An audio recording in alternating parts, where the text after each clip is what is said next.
Bonjour tout le monde, j'espère que vous allez bien. Aujourd'hui, on verra ensemble une leçon de grammaire, une nouvelle leçon, qui s'intitule la phrase complexe. Alors, normalement, cette leçon figure dans le cursus des apprenants de la 5e, la 6e année primaire, ainsi que intéresse aussi, bien sûr, les étudiants de deuxième cycle, collégiens et lycéens.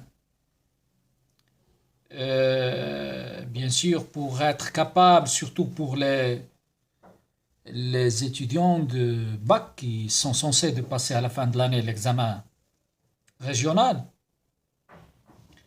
cette leçon est très utile et très intéressante à maîtriser parce que pour produire un texte, par exemple, argumentatif, qui constitue à la majorité des fois, bien sûr, la consigne demandée, il faut être capable d'écrire des phrases complexes pour pouvoir, bien sûr, argumenter comme il faut. En fait, tout d'abord, lorsqu'on parle d'une phrase, cette phrase-là, soit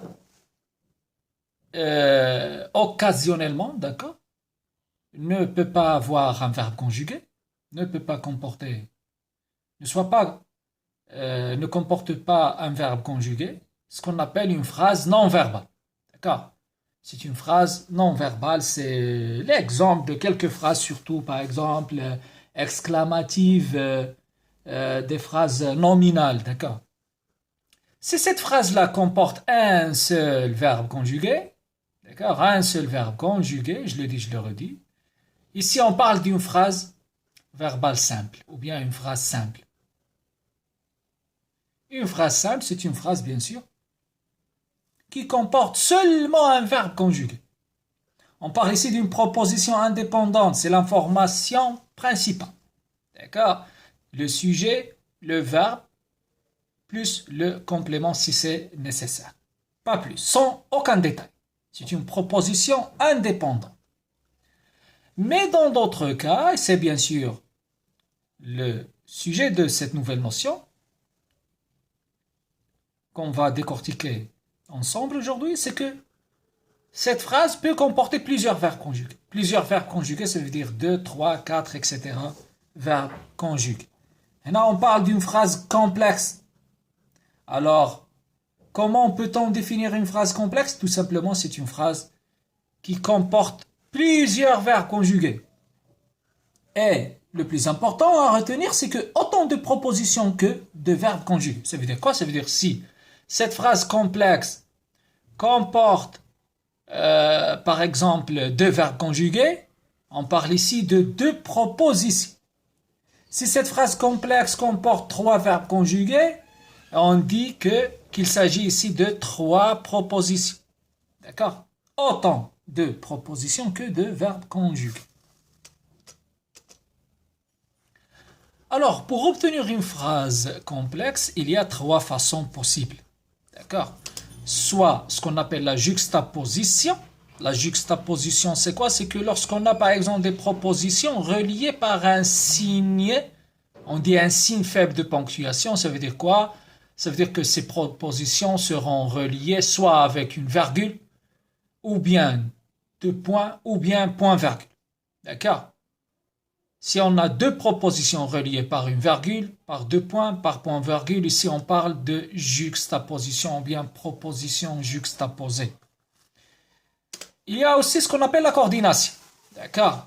Alors, proposition coordonnée, c'est quoi? Ce sont des propositions reliées par une conjonction de coordination. À citer les 7 mots célèbres, d'accord, qui forment mais, ou, et, donc, or, ni, car, d'accord? Alors, c'est mais, ou, et, donc, or, ni, car. Ou bien, ce sont des propositions qui vont être reliées avec un adverbe de liaison. Un adverbe de liaison comme puis, cependant, ainsi, après, ensuite, etc. On parle ici de propositions coordonnées. La troisième façon d'obtenir une phrase complexe, c'est la subordination. Bien sûr, juxtaposition, coordination, les apprenants de primaire commencent à découvrir ces notions-là, mais à partir du collège ou bien même lycée, on s'ouvre davantage sur la subordination, d'accord? On traite des propositions subordonnées. Qu'est-ce que c'est dire proposition subordonnée? C'est une proposition normalement qui dépend ou bien c'est une proposition subordonnée à une proposition principale. Ça veut dire quoi? Ça veut dire on peut dire par exemple une phrase là où il y a une information bien précise, par exemple le garçon joue au jardin. Le garçon joue, ou bien le garçon joue au jardin. Si on va essayer de mettre une autre action pour dire avec qui joue-t-il, ou bien il joue comment, il joue à quoi, etc. À ce moment-là, on va mettre un autre verbe conjugué, et ça veut dire on va entrer dans le détail, bien sûr, d'une autre proposition subordonnée qui va être soit, bien sûr, du temps, de cause, etc. Chose, bien sûr, qu'on décortiquera maintenant même, c'est que les différentes propositions subordonnées, nous avons par exemple la proposition infinitive. Qu'est-ce que ça veut dire proposition infinitive? Dans ce cas-là, d'accord, le noyau de la proposition est un verbe à l'infinitif qui a son propre sujet. Exemple, le chasseur vit, c'est le verbe voir au passé simple, le chasseur vit la perdrix, d'accord, un oiseau très cherché par les chasseurs. Le chasseur vit la perdrix s'élever au-dessus des arbres. Alors, le noyau de cette proposition, c'est un verbe à l'infinitif. D'accord? Bien sûr, qui a son propre sujet. D'accord? Qui s'est élevé, c'est la perdrix. D'accord? Alors, le chasseur vit la perdrix s'élever au-dessus des arbres. Nous avons ici une proposition principale qui est le chasseur vit la perdrix. D'accord? Ce qui reste, s'élever au-dessus des arbres, c'est une proposition infinitive. Il y a aussi la proposition relative. Alors, comme son nom l'indique, d'accord, proposition relative, ça veut dire quoi? Ça veut dire qu'il commence par un pronom relatif. Un pronom relatif comme quoi? Comme qui, que, quoi, dont, où, ou bien les composés de quel. Les composés de quel, par exemple, auquel, à quel, lequel, sur lequel, etc. Cette proposition relative complète un nom qu'on appelle antécédent normalement. L'exemple que je vous ai mis, c'est que, par exemple, le livre que tu vois appartient à ma sœur. On parle de quel livre? On parle de livre ou bien le livre que tu vois. D'accord? Alors, le livre que tu vois appartient à ma sœur. Nous avons ici deux verbes conjugués, le verbe voir et le verbe appartenir. D'accord? Alors, voit et appartient. Normalement, ce sont deux propositions. D'accord? On peut dire que le livre appartient à ma sœur. Le livre appartient à ma sœur. C'est une proposition principale. D'accord? Que tu vois, c'est la proposition relative, bien évidemment qui commence par le pronom relatif. Nous avons aussi la proposition conjonctive. Bien sûr, comme son nom l'indique aussi, c'est qu'elle commence par une conjonction de subordination ou locution conjonctive. Comme quoi? Comme par exemple que. On ne parle pas du pronom relatif que, mais on parle de la conjonction de subordination que. Ou bien commence par parce que, par si, comme, quand, puisque, vu que, etc. Et bien sûr, cette proposition conjonctive complète un verbe. Il complète un verbe ou la phrase dans sa globalité. Exemple, j'imagine que tu viendras demain. j'imagine que tu viendras demain. Alors ici, on parle d'une proposition conjonctive. D'accord? Là, il y a la conjonction de subordination que. Il y a aussi la proposition interrogative indirecte. Cette proposition interrogative indirecte commence par un mot interrogatif. Il commence par un mot interrogatif ou par si. Elle suit une demande d'information. Lorsqu'on veut demander une information, par exemple, ça veut dire on va s'interroger, on va questionner. Là, on peut, d'accord, là, on peut constituer une proposition interrogative indirecte.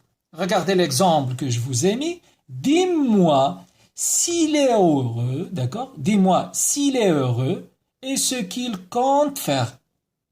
Alors, nous avons ici si, d'accord? Et nous avons aussi ce que, d'accord? Et bien sûr, c'est une proposition interrogative indirecte. Alors, comment se forme la proposition relative? La proposition subordonnée relative est toujours complément de son antécédent. Alors, on a déjà dit ça que une proposition subordonnée relative, normalement, complète un nom. Comme l'exemple qu'on vient de voir. Alors, le livre que tu vois appartient à ma sœur. Bien sûr, l'antécédent ici, c'est le livre. D'accord? C'est le nom que complète cette proposition. D'accord? Alors, le livre que tu vois appartient à ma sœur.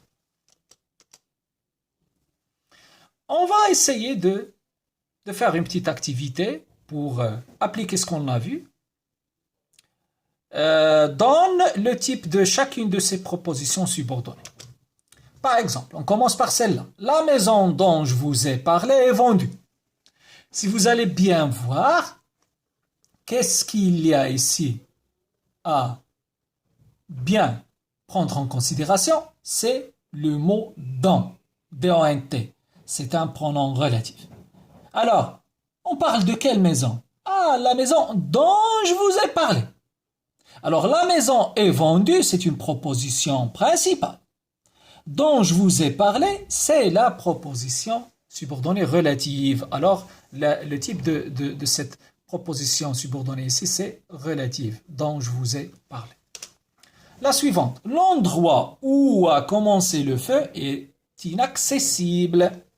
Bien sûr, si on a un incendie dans un coin qui est difficilement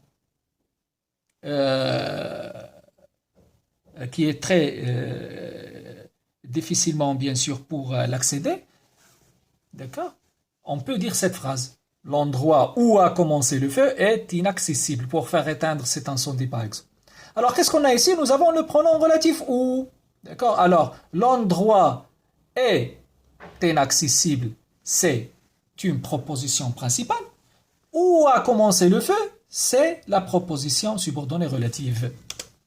La phrase suivante, la fenêtre qui donne sur la rue est ouverte. Toujours, nous avons ici la fenêtre est ouverte. D'accord? La fenêtre est ouverte, c'est la proposition principale. Qui donne sur la rue, c'est une proposition relative. Maman me demanda si j'avais assez d'argent. Alors, on n'a pas ici, bien sûr, une proposition relative, mais plutôt, on a le mot si.